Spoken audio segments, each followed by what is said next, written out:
मेरी पत्नी 80 के दशक में एक चमत्कारी डॉक्टर है। अध्याय 11 लड़की चोर। आगे चलकर वह अपने हालातों की आदी और सुन्न हो गई, यहाँ तक कि बड़ी भी हो गई। लेकिन चूहे के काटने की याद उसे कभी नहीं छोड़ी, इसलिए वह उनसे डरती थी।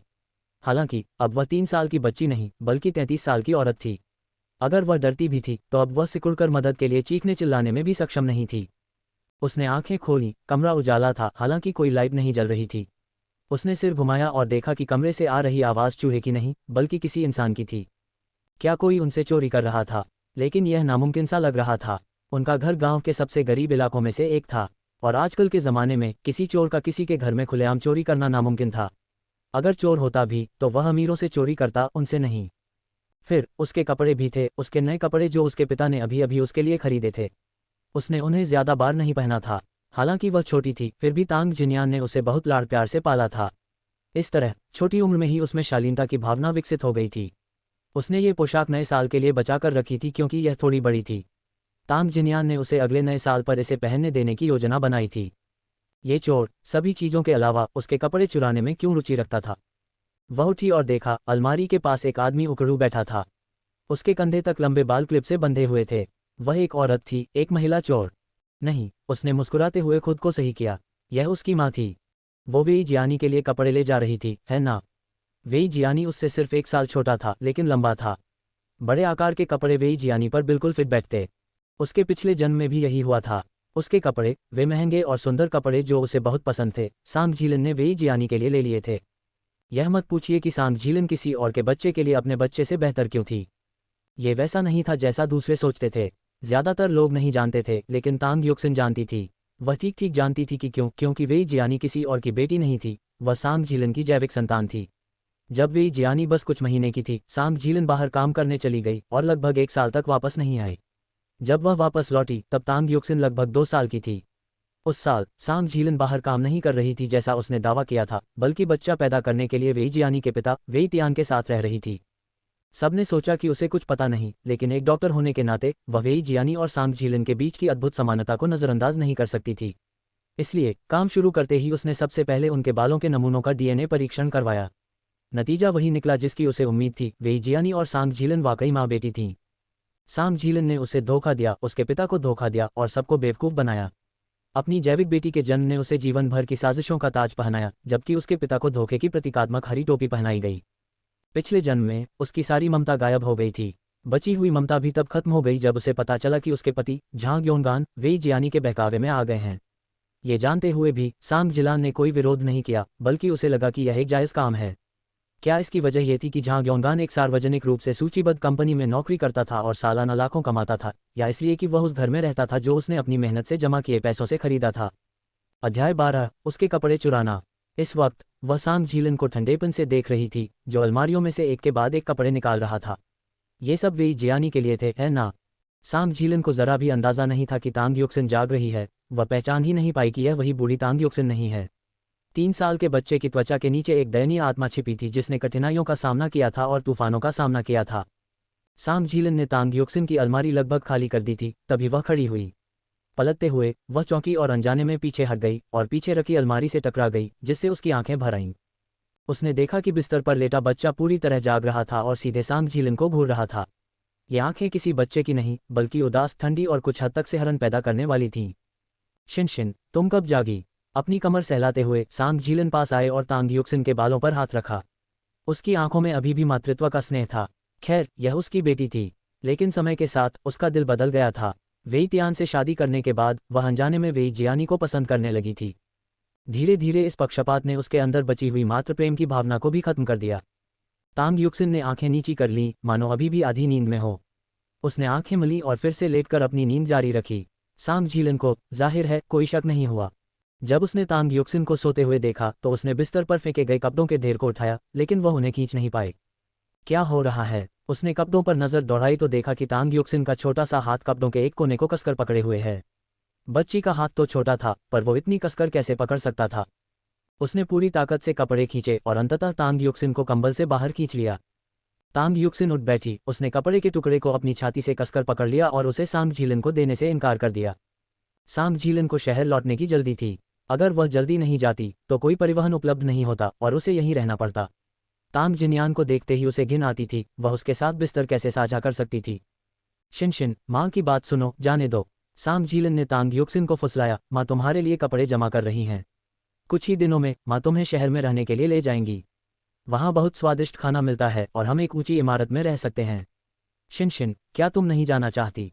तांग युक्सिन ने एक शब्द भी नहीं कहा, केवल अपने कपड़ों को और कसकर पकड़ लिया और छोड़ने से इनकार कर दिया। शिनशिन, सांग जीलन का धैर्य जवाब दे गया। क्या ये बच्ची पहले इतनी आज्ञाकारी नहीं थी? वह उसकी हर बात मानती थी।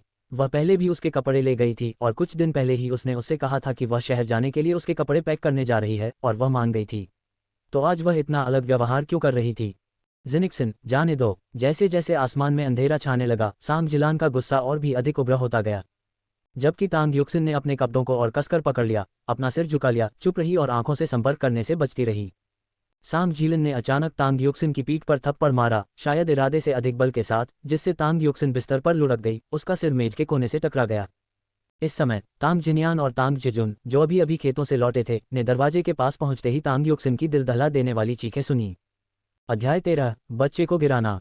तांग जिनयान ने तुरंत हाथ में पकड़ा हुआ खेती का औजार फेंक दिया और अंदर भागा।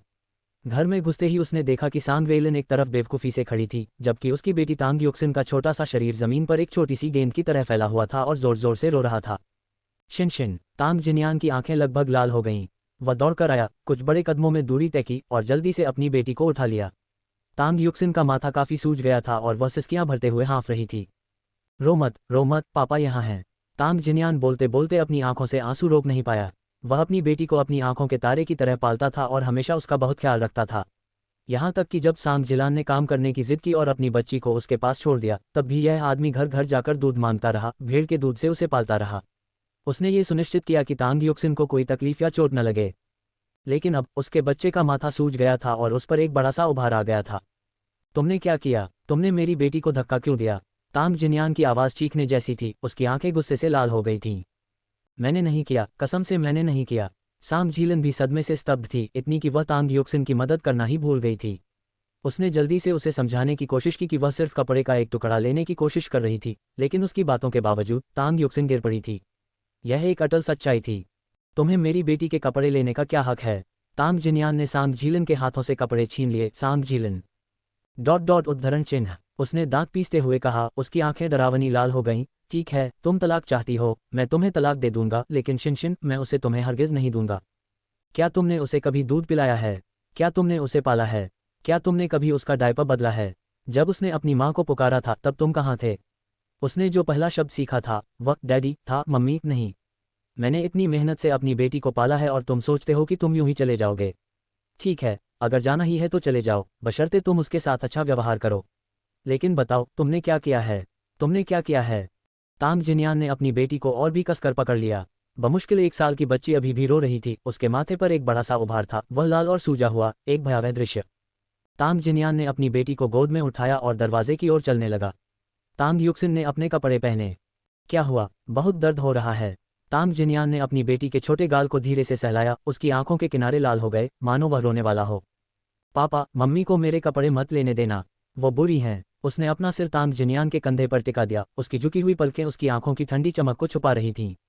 इस जीवन में वेई जियानी को उसकी एक भी वस्तु नहीं मिलेगी, एक धागा भी नहीं। जिजुन, कपड़े इकट्ठा करो और उन्हें रख लो, उन्हें चोरी मत होने देना। तांग जिनयान ने अपनी बेटी को ध्यान से गले लगाया और अपने भाई को निर्देश दिए। पहले उसे चिंता थी कि उसकी बेटी सांग जीलन के साथ चली जाएगी। आखिरकार वह अब भी अपनी माँ से प्यार करती होगी। अगर ऐसा होता तो चाहे वह कितना भी दुखी या अनिच्छुक क्यों न होता, वह सांग जीलन को उसे ले जाने देता। लेकिन अब उसे एहसास हुआ कि वह पूरी तरह से गलत सोच रहा था। सांग जीलन माँ बनने के लायक नहीं थी। नहीं, वह फिर से गलत था। सांग जीलन वाकई एक अच्छी माँ थी, लेकिन वह तांग युक्सिन के लिए अच्छी माँ नहीं थी। अध्याय 14, बस यूं ही माँ बनना। तांग जिजुन वहां गया और फर्श और बिस्तर पर पड़े सारे छोटे छोटे कपड़े उठा लिए। झुंझलाहट में उसने उन्हें एक अलमारी में ठूंस दिया और उसके सामने खड़ा हो गया। उसके चेहरे पर सांग जीलन के कपड़े ले जाने का साफ विरोध साफ दिख रहा था। वह तो बच्चे के साथ जाने से पहले ही कपड़े ले जाना चाहती थी। ऐसा कैसे हो सकता है? और हालात को देखते हुए अगर युक्सिन इस माँ के पीछे भी चली जाए तो भी उसकी जिंदगी अच्छी नहीं होगी। वह बच्चे को ऐसे ही गिरने भी दे सकती है। पर कोई बात नहीं, यह अनजाने में या लापरवाही से भी हो सकता है। लेकिन क्या ऐसा हो सकता है कि एक माँ होने के नाते उसे बच्चे को उठाने और डॉक्टर के पास जांच के लिए ले जाने का जरा भी होश न रहा हो? ये सिर में चोट थी। अगर कुछ गंभीर हो जाता तो क्या होता? छोटी युक्सिन केवल 3 साल की है। सांग झीलन को समझ नहीं आ रहा था कि क्या करे। खड़ी रहे, बैठे, चले जाए, रुके, कुछ भी ठीक नहीं लग रहा था। दरअसल उसे पता था कि उसे उनके साथ जाना चाहिए, लेकिन जब उसने अपनी दूसरी, उससे भी छोटी बेटी के बारे में सोचा तो वह पूरी तरह से असमंजस में पड़ गई। उसे क्या करना चाहिए? बाहर बहुत अंधेरा हो रहा था। अगर वह जल्दी नहीं गई तो उसे यहीं रुकना पड़ेगा। नहीं, वह यहाँ नहीं रह सकती। उसने अपने होंठ काटे। अगर वह रुकी तो वेई तियान क्या सोचेगा? जिजुन, मुझे फैक्ट्री में कुछ काम निपटाना है। मैं पहले निकल जाऊंगा और कल शिनशिन का हालचाल जानने आऊंगा। उसका गिरना ज्यादा गंभीर नहीं था, वह ठीक हो जाएगी। उसकी हंसी दर्द भरी थी और उसका चेहरा भी ठीक नहीं लग रहा था। जब उसने ये शब्द कहे भी तो सब कुछ गड़बड़ था। तांग जिजुन ने अपने होंठ सिकोड़ लिए। शिनशिन की सारी बीमारियों के दौरान क्या वो कभी वहां थी? उसने युक्सिन से प्यार करने का दावा किया था। क्या मजाक है? क्या उसे अपनी बेटी की भी चिंता नहीं थी? बच्ची अभी अभी घायल हुई थी, लेकिन उसे जरा भी चिंता नहीं हुई, यहाँ तक कि उसने उसे छोड़ने के बारे में भी सोचा। क्या वो एक माँ होने का ऐसा ही व्यवहार करती थी? नहीं, शिनशिन को किसी भी परिस्थिति में इस तरह की महिला को नहीं सौंपा जा सकता था। जब तांग जिन्यान तांग युक्सिन को पकड़े हुए वापस आया तो सांग झीलन पहले ही जा चुका था। कमरा अस्त व्यस्त था, यहाँ तक कि नए साल के लिए उसने अपनी बेटी के लिए जो जूते बनाए थे वे भी बाहर ही पड़े थे। क्या वो ठीक है? तांग जिजुन ने सावधानी से तांग युक्सिन को उससे छीन लिया। बच्ची का चेहरा ठीक नहीं लग रहा था। उसने आंखें खोली लेकिन बात नहीं करना चाहती थी। उसके माथे पर एक बड़ी सी गांठ थी, लेकिन खुशकिस्मती से उस पर पट्टी नहीं बंधी थी। वह ठीक है, उसे बस एक खरोंच है और कुछ दिनों में ठीक हो जाएगी। तांग जिन्यान ने धीरे से अपनी बेटी का सिर सहलाया। वह कहाँ है? लौटने पर उसे सांग झीलन दिखाई नहीं दी। दरअसल वह मन ही मन जानता था कि सांग झीलन घर जा चुकी है। उसे उम्मीद थी कि शायद उसे अपनी गलती का एहसास हो गया होगा और वह रुक गई होगी, लेकिन ऐसा लग रहा था कि वह निराश हो गया था। वह अपनी बेटी से जरा भी प्यार नहीं करती थी, लेकिन अगर वह उससे प्यार नहीं करती थी तो उसे दूर क्यों ले जाना चाहती थी? वह अलग कैसे हो सकती है? वह तो बहुत पहले चली गई। भाई, उसके इस हाल में हम उसे किसी भी हालत में शिनशिन को ले जाने नहीं दे सकते। तांग जिजुन इतना गुस्से में था कि उसने दीवार पर मुक्का मारा, जिससे पुरानी दीवार के और टुकड़े गिर गए। तांग जिन्यान चुप रहा। उसने धीरे से अपनी बेटी पर कंबल डाला। फिर उसने नए जूते जो एक तरफ रखे थे उठाकर चुपचाप अलमारी में रख दिए। जब दोनों आदमी कमरे से बाहर चले गए तभी तांग युक्सिन ने अपनी आंखें खोलीं। उसने अपने माथे को छुआ। उसके कोमल होंठ अब थोड़े पीले पड़ गए थे और पहले जैसे गुलाबी नहीं रहे। वह सावधानी से लकड़ी के पलंग से उतरी, दौड़कर दरवाजे की तरफ गई और नीचे झुककर दरवाजे से कान लगाकर बाहर की धीमी आवाज़ें सुनने लगी। घर में ध्वनिरोधन बहुत अच्छा नहीं था, इसलिए जब तक आवाज़ें जानबूझकर धीमी न कर दी जाएं तब तक वह कुछ न कुछ सुन सकती थी। अध्याय 15। क्या ये वास्तविक कारण है? बाहर तांग जिजुन ने गुस्से में तांग जिन्यान को सांगलैन के तांग योक्सिन का इंतजार किए बिना चले जाने की बात बताई। वह जितना ज्यादा इस बारे में बात करता उतना ही ज्यादा गुस्सा होता जाता। भाई, क्या तुम्हें लगता है कि वह अभी भी माँ बनने के लायक है? अगर उसे जाना भी पड़े तो क्या उसे जाने से पहले योक्सिन के ठीक होने का इंतजार नहीं करना चाहिए था? जब उसका बच्चा इस तरह घायल हो गया है तो वह कैसे निश्चिंत हो सकती है? उसे बस पकड़नी थी। तांग जिन्यान ने अभी भी सांग जिलान का बचाव करने की कोशिश की, लेकिन चाहे उसने कितना भी समझाने की कोशिश की वह अब खुद को भी समझा नहीं सका। अगर उसे शहर में काम भी करना पड़े तो क्या वह एक दिन बाद शाम को नहीं निकल सकती थी? क्या उसे आज रात तक इंतजार करना होगा? अगर कल सुबह भी जल्दी हो तो क्या तब बसें नहीं होंगी? क्या उसे बहुत देर हो जाएगी? कौन सी फैक्ट्री की शिफ्ट आधी रात को शुरू होती है? ये साफ तौर पर जिम्मेदारी की कमी है। कैसी माँ ऐसा करती है? भाई, आप उसे शिनशिन नहीं दे सकते। तांग जिजुन कुर्सी पर बैठ गया। अचानक उसे कुछ याद आया, एक ऐसा विचार जिसने उसे भी भयभीत कर दिया। भाई, क्या आपको लगता है कि अगर वह शिनशिन को ले गई तो क्या आप बच्चे का भरण पोषण करेंगे? युक्सिन मेरी बेटी है। तांग जिन्यान ने मुड़कर अपने छोटे भाई की ओर देखा। चाहे वह कहीं भी हो, वह मेरी बेटी है। मैं पूरी जिंदगी उसका समर्थन करने के लिए तैयार हूँ। तांग जिजुन ने अपने दांत पीस लिए। उसने अपनी अटकलें नहीं लगाईं क्योंकि यह उसके सरल दिमाग वाले बड़े भाई के लिए बहुत क्रूर था। भाई, क्या तुम्हें लगता है अगर वह शिनशिन को ले गई तो क्या इसलिए कि वह तुम्हारे चरित्र को जानती है और तुम शिनशिन का साथ दोगे? तुम कभी दोबारा शादी नहीं करोगे और तुम्हारी मेहनत का सारा पैसा शिनशिन को जाएगा। अगर वह दोबारा शादी कर लेती है और उसका एक और बच्चा होता है तो क्या तुम्हें उनका भी पालन पोषण करना होगा? उसने अपनी मुट्ठियां भींच लीं, खुद को पूरी तरह से बेकार महसूस कर रहा था। अगर शिनशिन सचमुच उस औरत के साथ गया था तो वह सिर्फ 3 साल की थी। वह अपने आगे के दिन कैसे बिताएगी और उसका बड़ा भाई कैसे जिएगा? बाहर से आने वाला शोर धीरे धीरे कम हो गया।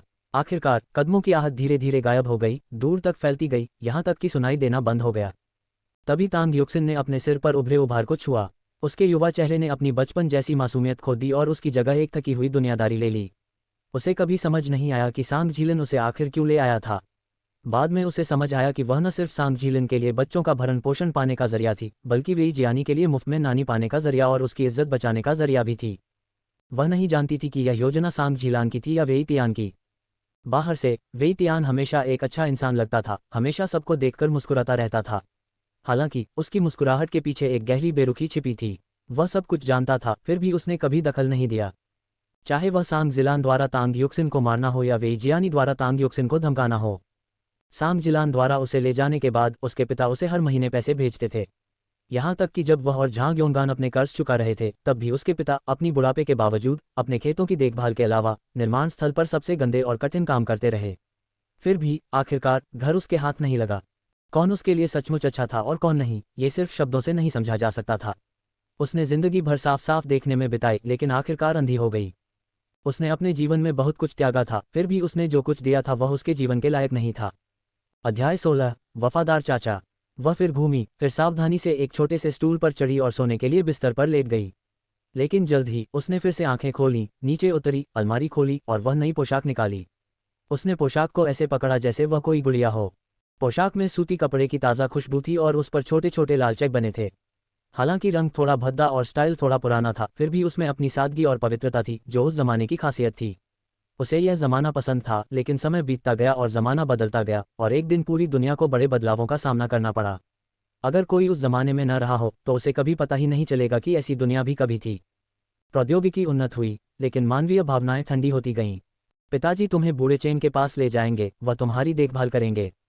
तांग जिनियान ने तांग युक्सिन को उठाया। जिस बूढ़े चेन का उसने जिक्र किया वह गांव में एक बाहरी व्यक्ति था। कोई नहीं जानता था कि वह कहाँ से आया है।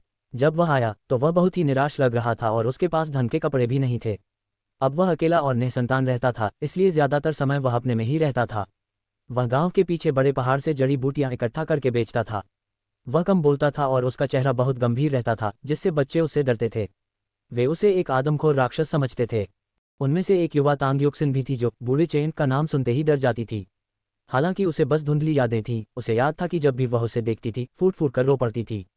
सांग झीलन द्वारा उसे ले जाने के बाद ही वह कभी गांव नहीं लौटी और न ही बूढ़े चेन के बारे में फिर कभी सुना। जहां तक बूढ़े चेन का सवाल है तो उन्होंने भी अन्य लोगों की तरह संसार के नियमों का पालन किया, जन्म, बुढ़ापा, बीमारी और मृत्यु। आखिरकार उस समय वह पहले से ही काफी बूढ़ा था। झोंग अंकल, क्या आप अंदर हैं? तांग जिनियान ने एक आधे पुराने मिट्टी के घर का दरवाजा खटखटाया। ज्यादातर गांव वाले अभी भी मिट्टी के घरों में रहते थे, गरीबी के कारण कुछ ही लोग नए बने ईंट के घरों में रहते थे। मैं आ गया हूँ, अंदर आ जाओ। घर के अंदर से एक धीमी गहरी आवाज आई, और यह ऐसी ही आवाज थी जो बच्चों को डरा देती थी। बच्चों को वे पसंद आते थे जो मुस्कुराते और खुशमिजाज लगते थे, न कि वे जो हर समय भौहें चढ़ाए रहते थे और भूतों की तरह बोलते थे। तभी टैंग जिनियन टैंग युक्सिन को अंदर ले गया। घर बड़ा नहीं था, न कोई कमरा था, न कोई दालान, बस एक आंगन था जो सूखती हुई जड़ी बूटियों से भरा था, जो रहने के कमरे की ओर जाता था। अंदर आते ही जड़ी बूटियों की खुशबू से सराबोर हो जाता था, कमरा उनकी खुशबू से भरा रहता था। हालांकि जमीन कीचड़ से भरी हुई थी, फिर भी वह बिल्कुल साफ थी और उस पर पानी की एक पतली परत भी बड़े आराम से बह गई थी। वहां एक बूढ़ा दुबला पतला आदमी खड़ा था। उसके बाल लगभग सफेद थे, लेकिन उसकी पीठ आश्चर्यजनक रूप से सीधी थी। वह एक औषधीय पौधे की देखभाल कर रहा था, एक हाथ में पानी का डिब्बा पकड़े हुए और दूसरा हाथ पीठ के पीछे। उनमें एक ऋषि का आभास था, बस इतना ही कि वह ज्यादा मुस्कुराया नहीं। हालांकि वर्तमान तांग युक्सिन को वास्तव में पता नहीं था कि वह बचपन में क्या सोचती थी। उसे समझ नहीं आ रहा था कि बूढ़ा चेन आखिर भूत जैसा क्यों लग रहा था। उसे लग रहा था कि वह किसी परी से ज्यादा है। उसके शरीर से जड़ी बूटियों की हल्की सी सुगंध आ रही थी, शायद इन पौधों के साथ उसके लंबे समय के संपर्क की वजह से। बिना सोचे समझे उसने सूंघ कर देखा। उसे यह अजीब लगा कि इन जड़ी बूटियों की खुशबू से उसे शांति और स्पष्टता का एहसास हो रहा है। उसने कई बार सूंघ कर अपनी भावना की पुष्टि की। खुद एक डॉक्टर होने के नाते, हालांकि वह एक पश्चिमी चिकित्सा व्यवसायी थी, उन्हें पता था कि कुछ जड़ी बूटियां परस्पर प्रभाव बढ़ाने या प्रतिकारक होती हैं, और कुछ जड़ी बूटियां अपनी जटिल सुगंध के नीचे एक ऐसी सुगंध पैदा करती हैं जो व्यक्ति को अधिक सतर्क और स्पष्ट मन का एहसास करा सकती है। अध्याय 17 अजीब दादा। तो ये बात है। चेन जोंग ने पानी का डिब्बा नीचे रखा और मुड़कर देखा कि तांग जिनियान बच्ची को गोद में लिए हुए था। हमेशा की तरह रोने और मचलने के विपरीत वह कुछ सूंघ रही थी। क्या उसने कुछ सूंघा था? अंकल जोंग, क्या आप मेरी छोटी बच्ची पर एक नज़र डाल सकते हैं? तांग जिनियान ने तांग युक्सिन को नीचे उतारा, उसका छोटा सा हाथ पकड़ा और उसे एक कमरे में ले गई। तांग युक्सिन ने आज्ञाकारी होकर अपने पिता को हाथ पकड़कर ले जाने दिया। उसकी आंखें उत्सुकता से उन पौधों को देख रही थीं जो चेन जोंग घर के अंदर उगा रहा था। यह असल में बस एक सादी घास थी, बिना फूलों या शाखाओं के। क्या ये पहाड़ों पर उगने वाली जंगली घास से कुछ अलग थी? लेकिन उसकी खुशबू सरल और शुद्ध थी। खिड़की से आती हवा के साथ घास हल्के से हिल रही थी, एक मोहक स्त्रीवत सुंदरता बिखेर रही थी। कितनी अजीब बात है। उसने ऊपर देखा और चेन जोंग को मुस्कुरा दिया, उसकी आंखें मनमोहक अर्धचंद्राकार हो गईं। नमस्ते दादाजी। उसने वयस्कों की किसी भी सलाह की आवश्यकता के बिना विनम्रतापूर्वक उससे बात की। तांग जिनियान ने प्यार से उसके छोटे से सिर पर हाथ फेरा। उसे पता ही नहीं चला कि बच्ची कब इतनी समझदार हो गई। चेन जोंग का चेहरा सीधा था, बेवजह मुस्कुराने या हंसने वाला नहीं, लेकिन उसकी आंखों में दया की एक झलक थी। मानो प्रकाश की एक दो किरणें किसी अंधेरे कोने में उतर आए हों, जिससे उस रोशनी में नाचते धूल के कण दिखाई दे रहे हों। उसने हाथ बढ़ाया और अपना हाथ तांग युक्सिन के माथे पर रख दिया। तुम्हें चोट कैसे लगी? उसने पूछा। हल्के दबाव से तांग युक्सिन को अपने सिर में हल्का दर्द महसूस होने लगा। ये बिल्कुल भी आरामदायक नहीं था, फिर भी वह शर्माई नहीं। वह गिर गई। तांग जिनियान के चेहरे पर कुछ देर के लिए उदासी छा गई, फिर उसने ये जिक्र करना छोड़ दिया कि युक्सिन की अपनी माँ ने उसे धक्का दिया था। बेशक धक्का देने का मतलब युक्सिन ने खुद कहा था, लेकिन ये सच था कि सांग झीलन ने गलती से उसे धक्का दे दिया था। क्या यहाँ दर्द हो रहा है? चेन जोंग ने एक जगह दबाने के बाद युक्सिन से पूछा। नहीं। तांग युक्सिन ने अपने निचले होंठ को काटा। ये दर्द कर रहा है। दर्द? चेन जोंग ने एक भान उठाए और दूसरे स्थान पर दबाव डाला। सुनना। उसने अपना हाथ थोड़ा ऊपर की ओर बढ़ाया और फिर से दबाया। दर्द? सुनना। युक्सिन ने भौहें चढ़ाईं, लेकिन बेचैनी बर्दाश्त की। अगर कोई और 3 साल का बच्चा होता तो शायद अब तक रो रोकर लोटपोट हो जाता। स्थानों की जांच करने के बाद चेन जोंग ने अपना हाथ हटा लिया और उसे अपनी पीठ के पीछे रख लिया। चिंता मत करो, यह कोई गंभीर बात नहीं है। शुक्रिया अंकल जोंग। तांग जिनियान ने अपनी बेटी के छोटे से सिर को छुआ और अब ये जानकर राहत महसूस की कि उसकी बेटी को कोई गंभीर चोट नहीं लगी है। उसे किसी भी तरह की दिमागी चोट का डर था, जिसका पता लगाने में गांव के डॉक्टर सक्षम नहीं होंगे। उसे बताया गया कि बेटी को जांच के लिए एक बड़े अस्पताल जाना होगा, लेकिन गांव का अस्पताल बहुत दूर था और वहां काफी महंगा था, जो वह वहन नहीं कर सकता था। इसलिए उसने अंकल जोंग से मदद मांगी। तांग युक्सिन उस खूबसूरत छोटे पौधे को बार बार देख रही थी।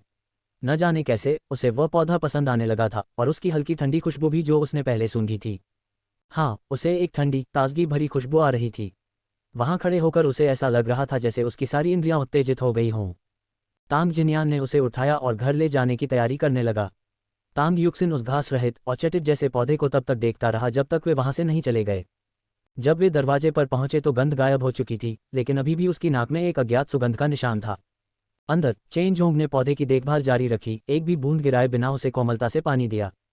अध्याय 18 सांस आती है। वह छोटी लड़की, उसने खुद से बुदबुदाया। वह बहुत समझदार है, इतनी संवेदनशील भावना रखने वाली। उस औषधीय पौधे पर कुछ पानी की बूंदें लटक रही थीं, जो खिड़की से आने वाली रोशनी में सुंदर परछायां बना रही थीं। एक बूंद टपकने के साथ एक पत्ती झुक गई और धीरे से नीचे लुढ़क गई, जिससे कमरे में एक मजबूत हर्बल सुगंध फैल गई। तांग युक्सिन एक शांत बच्ची थी जो सिर में चोट लगने के बाद ज्यादा बाहर जाना पसंद नहीं करती थी।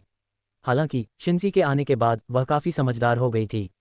हालांकि वह अब भी युक्सिन ही थी, लेकिन अब वह 33 साल की युक्सिन थी। इस समय वह चूल्हे के सामने बैठी थी और चूल्हे में लकड़ियां डाल रही थी। शुरू में तो उसकी हरकतों से तांग जिनियान डर गया और उसके पसीने छूट गए, लेकिन फिर उसे पता चला कि तांग युक्सिन असल में आग जलाने में माहिर है। उसने अपने छोटे भाई से भी इस बारे में शेखी बघारी, जिससे तांग युक्सिन शर्म से अपना चेहरा ढकने लगी, मानो वह किसी से मिलना ही नहीं चाहती। वह 33 साल की थी, 3 साल की नहीं। वह इतनी मूर्ख नहीं थी, ठीक है। तब से तांग जिनियान अपनी बेटी को रसोई में जाने से नहीं डरता था। उसे हमेशा डर रहता था कि बच्चे चाकू या दूसरी चीजें संभालते हुए खुद को चोट पहुंचा लेंगे। लेकिन तांग युक्सिन कभी भी कटिंग बोर्ड की तरफ नहीं जाती थी। वह बस चूल्हे के सामने बैठकर लकड़ियां डालती और दौड़कनी चलाती रहती थी। इसका नतीजा ये हुआ कि उसने कई सालों से दौड़कनी नहीं देखी थी, और जहां से वह आई थी वहां उसे प्राचीन वस्तु माना जाता था। इसी तरह चरखा और दूसरी चीजें गांव वालों के लिए साधारण चीजें थीं, लेकिन उसके लिए दुर्लभ। और ये चीजें कुछ दशकों में दिखाई नहीं देंगी। अगर कोई उन्हें देख सकेगा तो शायद टीवी पर देख सकेगा। उसकी मदद से तांग जिनियान की खाना पकाने की गति बढ़ गई थी। कम से कम अब उसे आग और खाने की चिंता में इधर उधर भागना नहीं पड़ता था। कभी कभी जब आग बुझ जाती थी तो उसे फिर से जलाना पड़ता था। उसने तांग युक्सिन के सामने नूडल्स का एक कटोरा रखा, उसके चेहरे पर हाथ फेरा और कहा, खाओ। तांग युक्सिन ने अपना खाना एक एक निवाला खा लिया। अब उसे किसी और चीज की जरूरत नहीं रही। इससे एक पिता होने के नाते तांग जिनियान थोड़ा खोया हुआ महसूस कर रहा था। ऐसा लग रहा था कि उसकी बेटी बड़ी हो रही है, हालांकि वह सिर्फ 3 साल की थी। लेकिन अब वह चल सकती थी, बोल सकती थी, और उसे अब दूध पिलाने की जरूरत नहीं थी। जब वह जोर जोर से खाना खा रहा था तो उसकी नज़र अपनी बेटी पर पड़ी, जो धीरे धीरे लेकिन कर्तव्यनिष्ठा से चम्मच से खाना अपने मुंह में डाल रही थी, न कि अपने चेहरे पर या मेज पर बिखेर रही थी। जैसे ही उसने ये कहने के लिए अपना सिर उठाया कि उसका पेट भर गया है, बाहर से एक शोरगुल वाली आवाज आई, मानो आक्रमणकारियों का एक दल गांव में घुस रहा हो। तांग जिनियान ने जल्दी से अपना कटोरा नीचे रखा और खड़ा हो गया। माँ, उसने पुकारा। हम अंदर आए अधेड़ उम्र की महिला ने अपनी ठुड्डी ऊपर उठाई जिससे उसकी नाक पर काले धब्बों वाले 2 बड़े नथुने दिखाई दिए। उसने भूरे रंग का नया गद्देदार जैकेट और नई पतलून पहनी हुई थी और पैरों में काले चमड़े के जूते थे जो आजकल फैशन में थे। वह बैठ गई और तांग जिनियान की ओर उपेक्षापूर्ण और तिरस्कारपूर्ण दृष्टि से देखने लगी। इसमें कोई संदेह नहीं था कि वह चेन जिनियान को नीची नज़र से देखती थी। अध्याय 19 डाकू। यह महिला सांग जिलान की माँ सचमुच तांग जिनियान को नीची नज़र से देखती थी। उसके माता पिता नहीं थे और उसके पास बस कुछ एकड़ ज़मीन थी। अगर उसकी बेटी को शादी के लिए मना नहीं किया गया होता तो वह उसकी शादी तांग जिनियान जैसे असफल आदमी से कैसे कर सकती थी जिसमें कोई योग्यता ही नहीं थी। उसकी बेटी को जिंदगी भर राज्य पर निर्भर रहना ही था, वह यहाँ रहकर उसके साथ खेती बाड़ी नहीं कर सकती थी। उसकी बेटी उस रूप रंग और चरित्र के साथ जो सब कुछ बेहतरीन है, जीलान की जिंदगी सुधरने के बाद अपने 2 छोटे भाइयों की मदद कर सकती है। तांग जिनियान के साथ अगर वह खुद भी मर मिटने के लिए मेहनत करे तो भी वह एक विश्वविद्यालय के छात्र का खर्च नहीं उठा सकता था। और उसका सबसे बड़ा पोता पढ़ाई में अव्वल था, शिक्षकों ने तो उसे कॉलेज जाने लायक भी कह दिया था। उनका परिवार अपने बच्चे को कॉलेज भेजने का खर्च नहीं उठा सकता था। बेशक एक कॉलेज के छात्र का खर्च उठाना पूरे परिवार के लिए एक बोझ था। उसकी भतीजी को सरकारी भत्ते मिल रहे थे और उसकी मासिक आय कुछ दर्जन युआन थी। अगर वह ये पैसा बचा लेती तो उसके पोते की यूनिवर्सिटी की पढ़ाई का खर्चा पूरा हो जाता। ये स्पष्ट था कि तांग जिनियान अपनी बेटी का खुलेआम शोषण कर रही थी। इसके अलावा जब उसने आंखें सिकुड़कर तांग युक्सिन को देखा जिसका नेतृत्व तांग जिनियान कर रहा था, तो उसने तांग जिनियान को नीचा देखा और परिणामस्वरूप तांग युक्सिन को भी नीचा देखा। उसकी आंखें छोटी और नाक छोटी थी जो साफ तौर पर उसके पिता जैसी थी। वह अपनी बेटी के रूप रंग से बिल्कुल मेल नहीं खाती थी। जैसे जैसे वह बड़ी होती जाएगी वह बदसूरत होती जाएगी। तांग युक्सिन ने भी अपना सिर नीचे झुका लिया और अपने पैरों की उंगलियों को देखने का नाटक करने लगी। उसकी साफ दिखने वाली आंखें एक रहस्यमयी ठंडक में लिपटी हुई थीं। वह मुस्कुराए, उसका व्यंग्य साफ झलक रहा था। अपने पिछले जीवन में उसने कुछ लोगों के चेहरे खूब देखे थे और उनके चरित्र को अच्छी तरह जानती थी। हर साल जब वह और वेई जियानी नए साल पर सांग परिवार से मिलने जाते तो दादी वेई जियानी के लिए बेहद स्नेह दिखाती। सभी स्वादिष्ट खाने, मज़ेदार चीज़ें और उपयोगी चीज़ें वेई जियानी के लिए बचाकर रखी जाती। सुंदर और उदार मीठी बातों वाली वेई जियानी को अक्सर नए साल के ढेर सारे पैसे मिलते थे। जहाँ तक उसकी बात है, जब वह तांग परिवार में थी तो उसके पास नए साल के लिए नए कपड़े होते थे, लेकिन जब वह बाद में वेई परिवार में आई तो वह सिर्फ वेई जियानी के पुराने कपड़े ही पहन पाती थी, चाहे वे बहुत छोटे हों, भद्दे हों या फटे हुए हों। और उसे ये भी नहीं पता था कि वेई जियानी के हर नए साल के नए कपड़े असल में तांग जिनियान अपनी बेटी के लिए खरीदते थे। फिर भी जब वे आखिरकार उसके पास पहुंचे तो वे सब फटे और फटे हुए थे। माँ, क्या आपने खाना खा लिया? तांग जिनियान ने अपनी बेटी का छोटा सा हाथ कसकर पकड़ लिया और उत्सुकता से अपनी सास से पूछा।